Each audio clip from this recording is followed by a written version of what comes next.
Habakkuk chapter 3, their favorite words about farming and how the nation of Israel was asked to be joyful in the Lord, even though their crops were failing.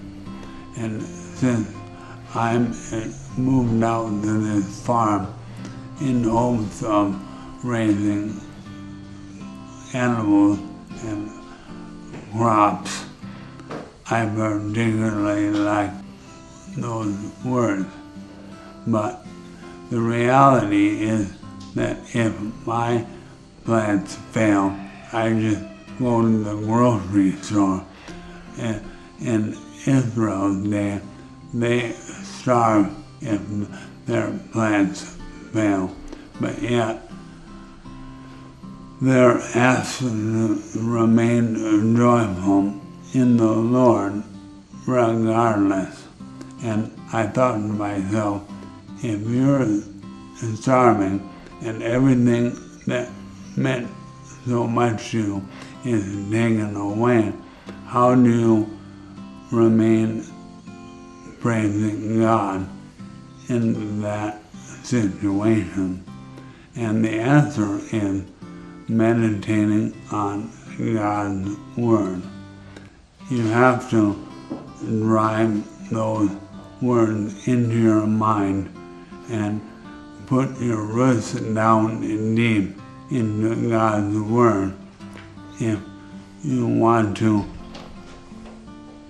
remain separate from the world around you and focus on what is eternal.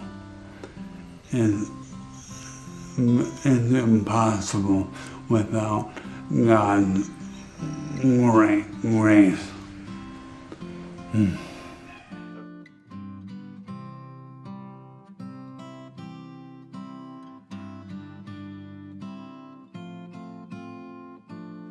Well, it's difficult. You can't just have positive thinking. You can't depend on your environment because everything that I cared about is being taken away. So what is left unless your value, number one priority is your relationship with God.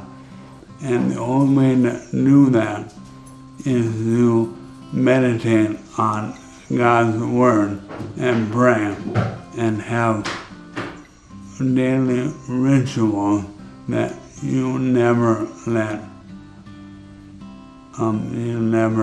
yourself miss.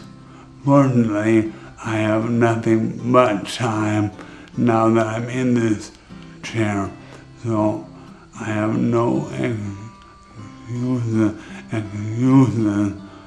other than just I don't feel like it. No, I try not to be emotional, and I try to focus on God and His Word every day.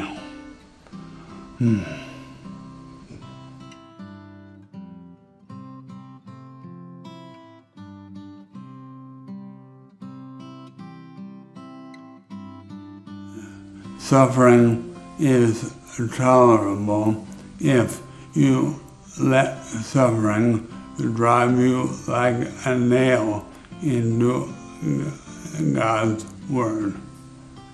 It all works out.